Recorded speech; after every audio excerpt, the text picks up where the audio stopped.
The Robbie family consisted of Ryan, a successful 45-year-old investment banker with penchant for Brooks Brothers suits. His second wife, Mandy, a striking 38-year-old interior designer with a flair for the dramatic. And Ryan's son from his first marriage, 20-year-old Nathaniel, a college dropout with a chip on his shoulder and a history of minor run-ins with the law.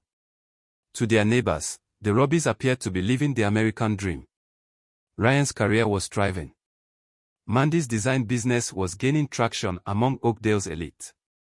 And Nathaniel, despite his academic setbacks, seemed to be finding his footing working at a local garage. Little did anyone suspect that beneath this carefully cultivated image lay a powder keg of secrets, jealousies, and dangerous desires. Ryan Robbie's first marriage to Helena, Nathaniel's mother, had been a whirlwind romance that quickly soured. Helena, a free-spirited artist, found herself stifled by Ryan's rigid lifestyle and expectations. Their arguments, once confined to hushed whispers behind closed doors, escalated into shouting matches that echoed through their home, leaving a young Nathaniel cowering in his room. The divorce, when it came, was bitter and protracted. Helena fought for full custody, painting Ryan as a cold, neglectful father. In the end, the court granted joint custody. But the damage was done.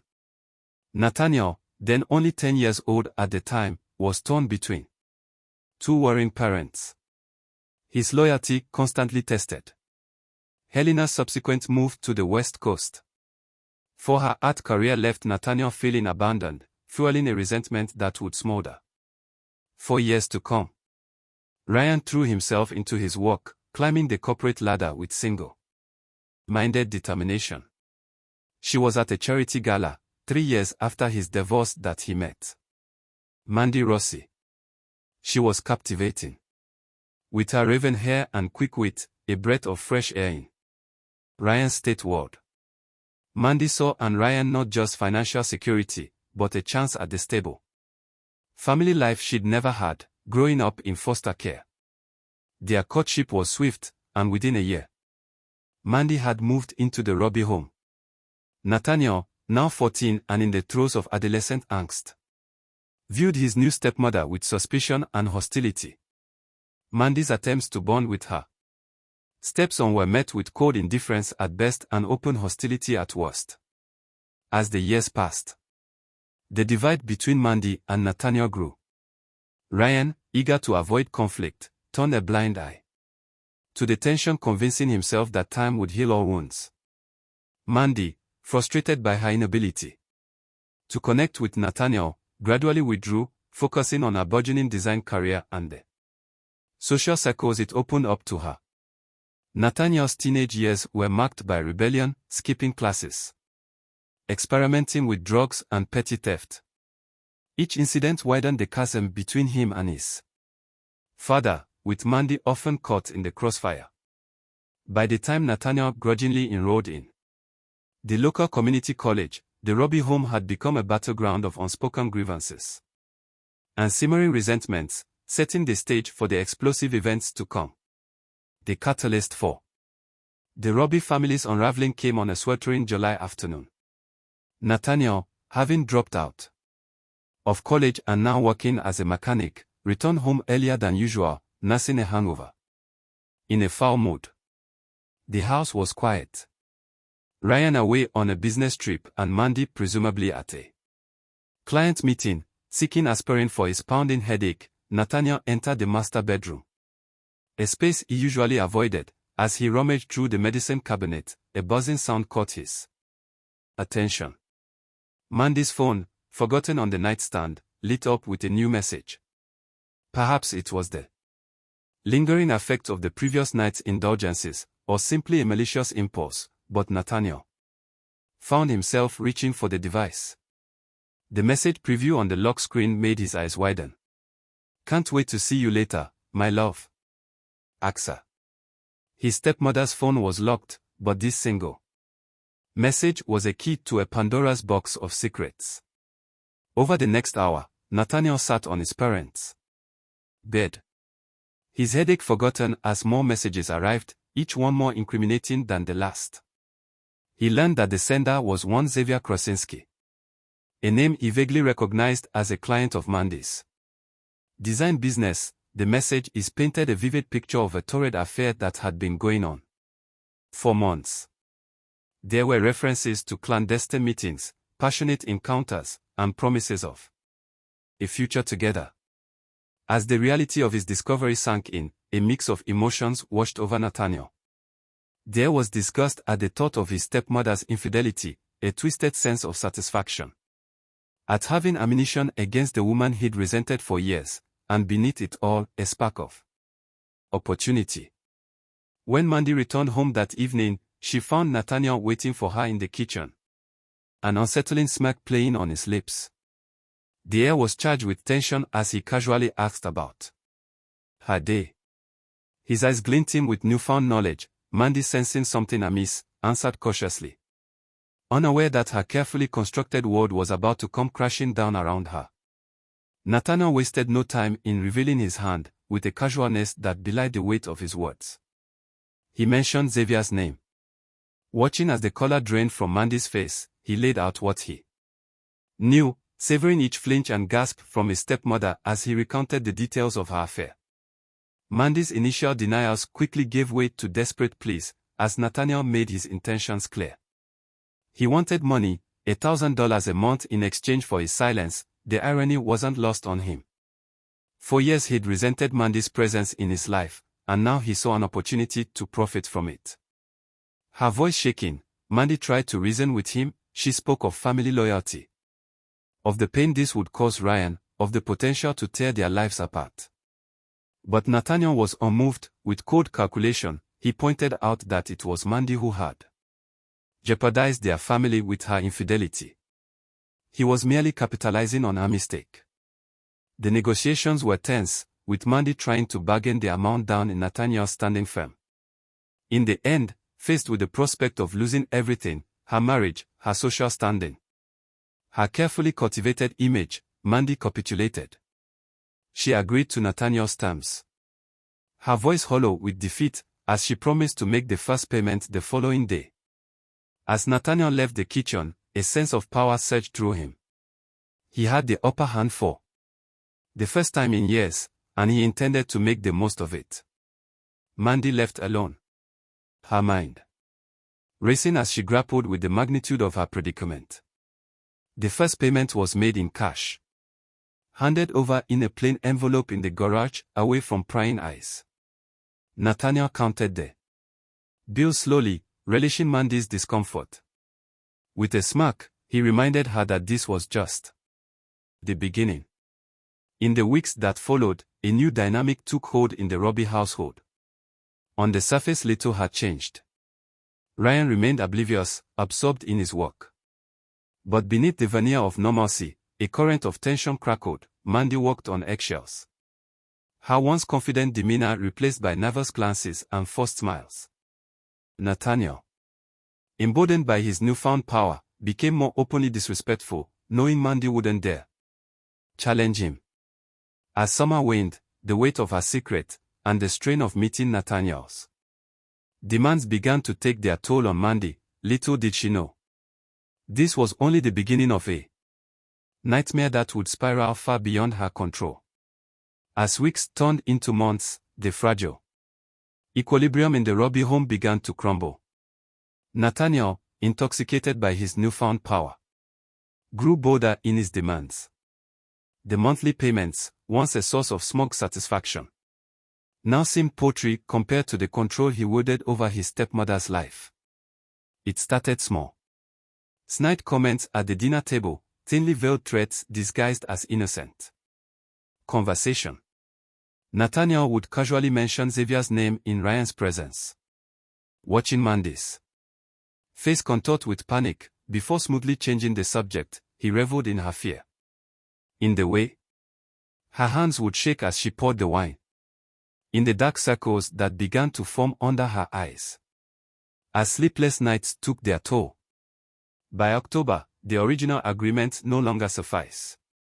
Nathaniel cornered Mandy in the laundry room, demanding an increase to $1,500 a month. When Mandy protested, citing the difficulty of explaining the withdrawals to Ryan, Nathaniel's eyes hardened. He reminded her of the photos he discovered on her phone. Intimate images never meant for his eyes, and how easily they could find their way to Ryan's inbox. Mandy's world was unraveling. The stress of maintaining her secret life with Xavier, coupled with Nathaniel's escalating blackmail, was pushing her to the brink. Her design business began to suffer as she missed appointments and turned in subpar work. Clients once charmed by her vivacity now complained about her distracted demeanor and lack of creativity. As autumn progressed, Nathaniel's demands extended beyond money. He began to treat the house as if it were his own, throwing parties when Ryan was away on business trips, leaving Mandy to clean up the aftermath. He borrowed Ryan's prized vintage car without permission, returning it with mysterious dents and scratches. Each transgression was met with a pointed look that silenced any protest Mandy might have mustered. The power dynamic in the house had shifted dramatically. Nathaniel now rode the roast. His every whim catered to by an increasingly desperate Mandy. She found herself walking a tightrope, trying to meet Nathaniel's demands while maintaining the facade of normalcy for Ryan. As Thanksgiving approached, bringing with it the prospect of extended family gatherings and increased scrutiny, Mandy knew something had to give. She couldn't continue like this indefinitely. With growing dread, she realized she needed help. And there was only one person she could turn to. In early December, Mandy made a decision that would set in motion a chain of irreversible events.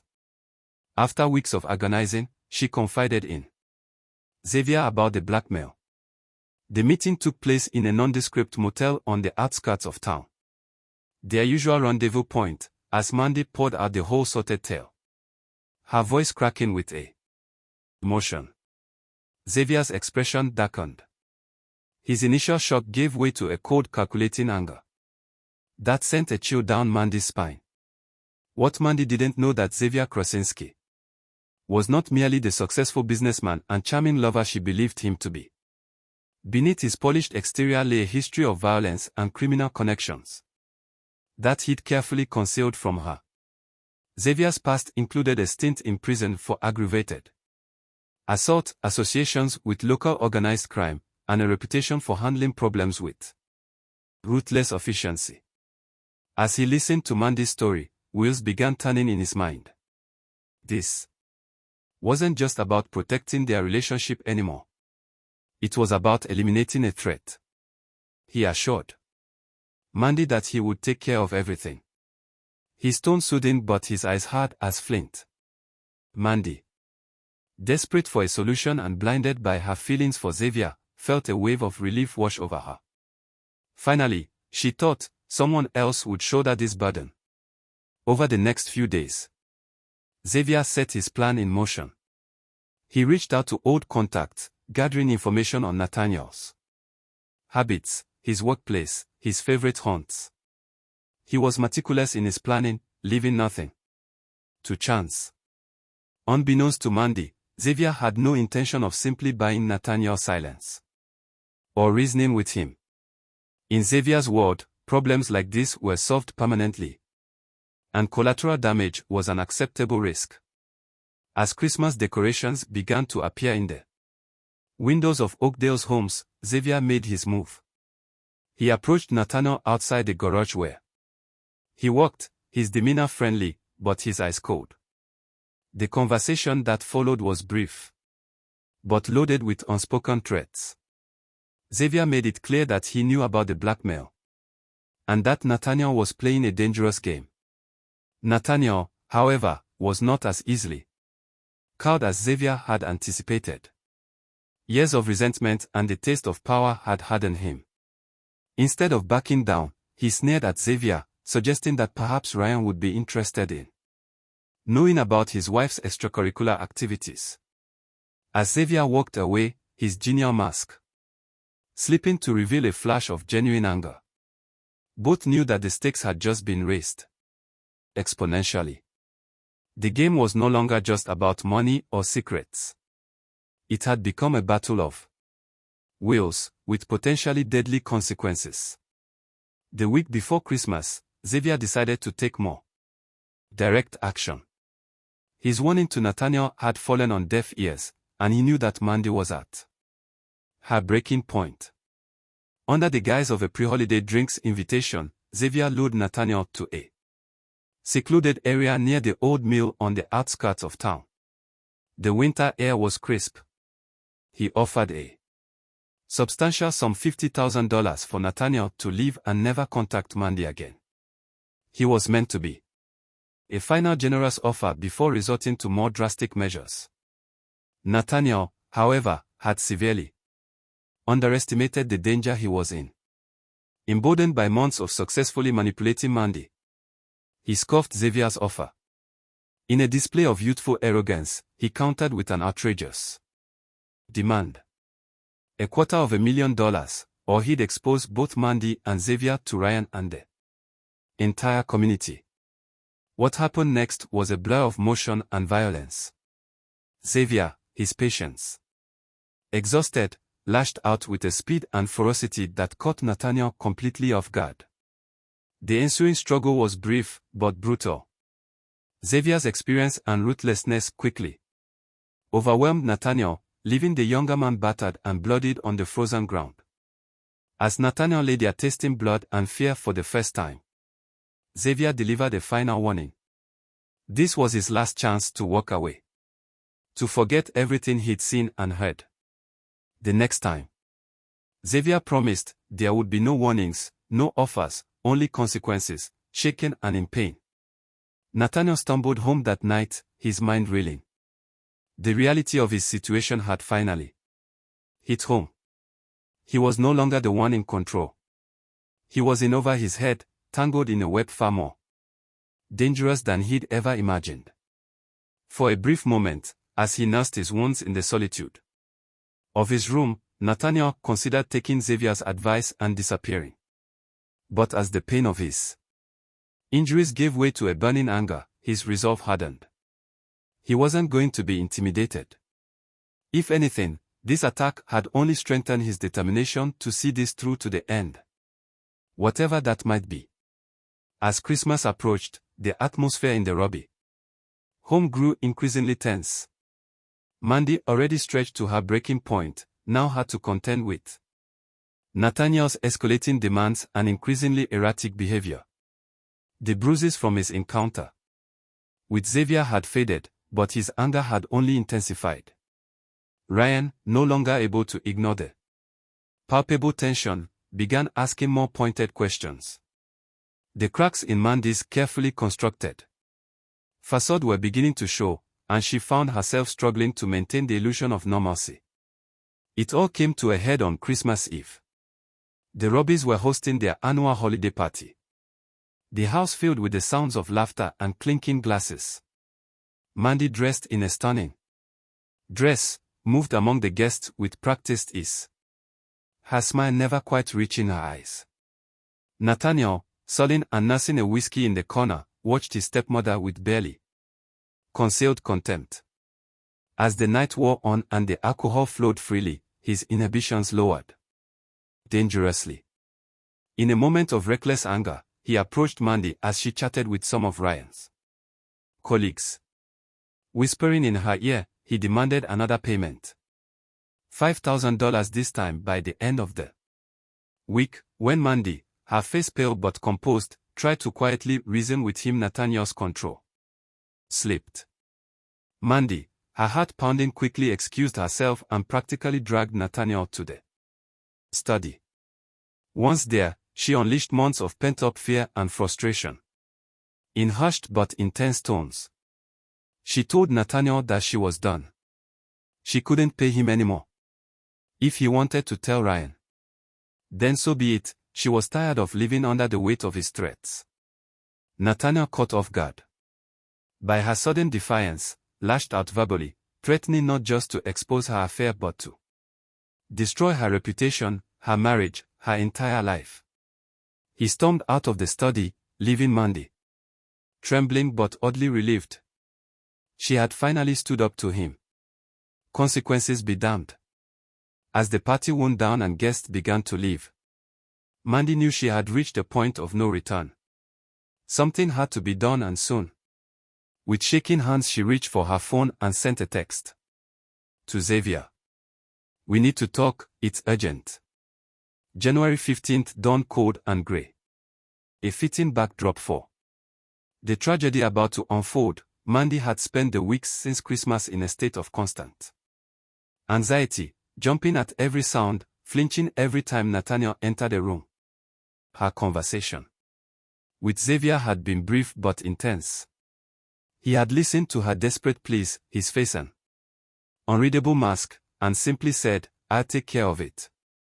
Those words, which had initially brought her relief, now haunted her. What exactly did Xavier mean, as much as she wanted an end to Nathaniel's blackmail? The thought of what that end might entail filled her with dread. Nathaniel, for his part, had been unusually quiet since the Christmas Eve confrontation. He seemed to be weighing his options, unsure of how to proceed now that Mandy had called his bluff. The uncertainty only added to the suffocating tension in the house. That evening, Ryan was working late as he often did. Mandy sat in the living room, absently flipping through a magazine, her mind elsewhere. The sound of Nathaniel's car pulling into the driveway made her stiffen. She heard the front door open. His footsteps in the hall then silenced. Upstairs, Nathaniel entered his room. His mind made up. He was done playing games. Tomorrow, he would tell his father everything. Let the chips fall where they may. He was so absorbed in his thoughts that he didn't hear the soft footsteps approaching his door. The knock, when it came, startled him, expecting Mandy. He opened the door with a sneer already forming on his lips. The sight of Xavier standing there, his expression grim, wiped the sneer away instantly. What happened next was a flurry of violence that lasted mere minutes, but would have repercussions for years to come. As Xavier forced his way into the room, closing the door behind him, words were exchanged. Threats, pleas, desperate bargaining. But Xavier hadn't come to negotiate. The first blow caught Nathaniel by surprise, sending him stumbling back against his desk. He fought back, his youth and desperation lending him strength. But Xavier's experience and cold determination proved too much. The struggle was brutal but brief. Downstairs, Mandy heard the muffled sounds of the fight, her heart racing. She stood at the bottom of the stairs, paralyzed by indecision and fear. A part of her knew she should intervene, call for help, do something. But another part, the part that had endured months of torment and blackmail, kept her rooted to the spot. The silence when it fell was deafening. Mandy's legs trembled as she forced herself to climb the stairs. She found Xavier standing in Nathaniel's doorway. His shirt spattered with blood. His eyes cold and empty. Behind him, she caught a glimpse of a still form on the floor and had to stifle a scream. Xavier's voice was calm, almost soothing as he guided her back downstairs. He spoke of accidents, of self-defense, of necessary evils. Mandy heard the words but couldn't process them. All she could think about was the sight of Nathaniel's lifeless body, and the knowledge that in a way she was responsible for what had happened, as Xavier methodically began to clean up, to erase the evidence of what had transpired. And Mandy sat in the kitchen, her mind reeling. The nightmare she had been living for months had just taken a turn she could never have imagined. And she knew with chilling certainty that her life would never be the same again. The hours that followed Nathaniel's death were a blur of frantic activity and cold calculation. Xavier, drawing on skills honed through years of criminal association, took charge of the situation with ruthless efficiency. Mandy, still in shock found herself following Xavier's instructions mechanically. They cleaned the room meticulously, removing any trace of Xavier's presence. Nathaniel's body was wrapped in a tarp. From the garage, then loaded into the trunk of Xavier's car under the cover of darkness. As dawn broke, Xavier drove away with grim purpose, leaving Mandy alone in the house with the impossible task of maintaining normalcy. When Ryan returned home later that morning, exhausted from his late night at the office, Mandy forced herself to greet him with a smile that felt like it might shatter her face. The day passed in a haze of mundane activities and internal panic. Mandy cooked, cleaned, and chatted with Ryan, all while her mind screamed with the knowledge of what had happened. When Ryan casually asked about Nathaniel's whereabouts, Mandy had herself replied that he had mentioned going on a road trip with some friends. As days turned into weeks, the lie grew more elaborate. Mandy created a digital trail, sending emails from Nathaniel's account to Ryan describing fictional adventures in various cities. She fielded concerned calls from Nathaniel's workplace, spinning tales of family emergencies and extended leaves of absence. Xavier had disposed of Nathaniel's body in an abandoned quarry several hours away, weighing it down to ensure it wouldn't be found. He meticulously eliminated any evidence that could connect them to Nathaniel's disappearance. For a while, it seemed their hastily constructed cover-up might hold. Life in Oakdale continued, with only a ripple of concern about Nathaniel's prolonged absence. But as winter gave way to spring, and Nathaniel's silence stretched on, questions began to multiply. Ryan's initial unconcern turned to worry, then to suspicion. Mandy found herself trapped in a web of lies that grew more complex and fragile, with each passing day, knowing that it was only a matter of time before everything unraveled. Detective Sandra Sloan had seen her fair share of missing persons cases in her 15 years with the Oakdale Police Department, but something about Nathaniel Robbie's disappearance nagged at her from the start. The pieces didn't quite fit. The sudden departure, the sporadic communication, the lack of financial activity. A spring bloomed in Oakdale. Detective Sloan dug deeper into the Robbie family dynamics. She interviewed friends, colleagues, and neighbors, slowly piecing together a picture of a household fraught with tension. The more she learned, the more her suspicions grew. Ryan Robbie, initially reluctant to involve the police, became an increasingly vocal advocate for finding his son. His faith in Mandy's explanations had begun to waver, and he pressed for a more thorough investigation. This pressure, combined with Detective Sloan's relentless pursuit of the truth, began to expose the cracks in Mandy's carefully constructed narrative. The breakthrough came in late April, when one of Nathaniel's co-workers at the garage came forward with crucial information. He recalled overhearing a heated argument between Nathaniel and Mandy just before Christmas, with mentions of money and threats. This revelation shifted the entire focus of the investigation. Detective Sloan brought Mandy in for questioning, subjecting her to hours of intense interrogation. Mandy, worn down by months of guilt and fear, began to falter. Her story, once seamless, now showed inconsistencies.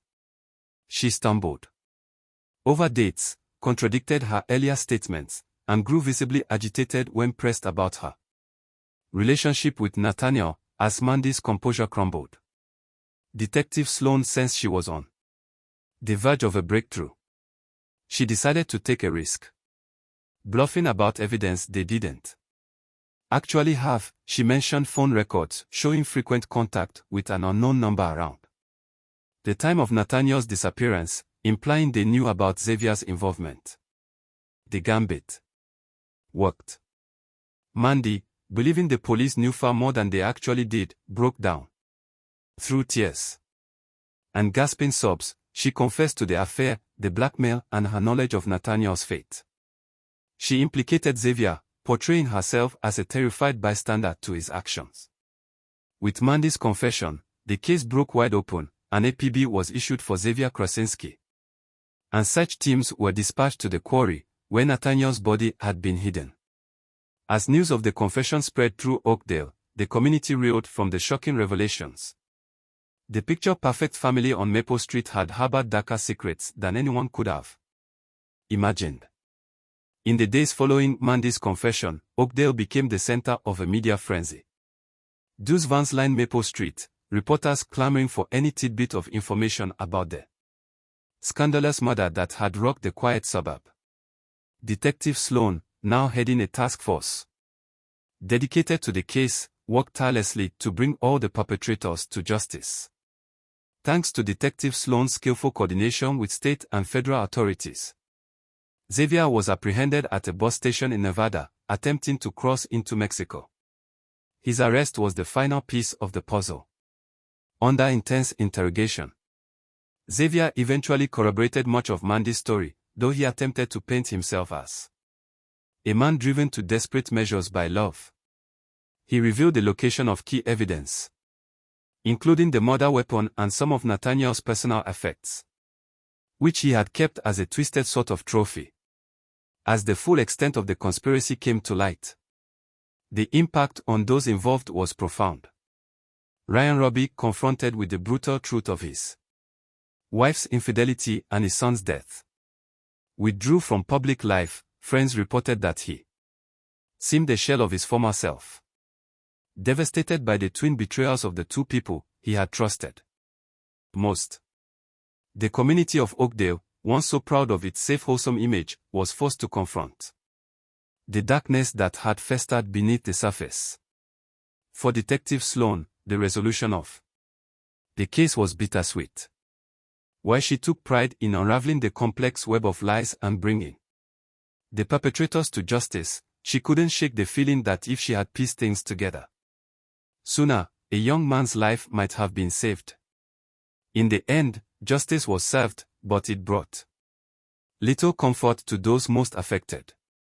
Xavier, with his history of violence and his role as the primary actor in Nathaniel's death, was sentenced to life in prison without the possibility of parole. Mandy, despite her attempts to paint herself as a victim of circumstance, was found guilty of conspiracy and accessory to murder. She received a 25-year sentence, with the possibility of parole after 15 years. Ryan Robbie, a broken man, sold the family home in left Oakdale, unable to bear the constant reminders of his loss and betrayal. He retreated to a quiet life in another state, where he could grieve in private and attempt to rebuild some semblance of a life. The case left an indelible mark on Oakdale. The community, once known for its low crime rate and family-friendly atmosphere, now found itself grappling with a new, unwelcome notoriety.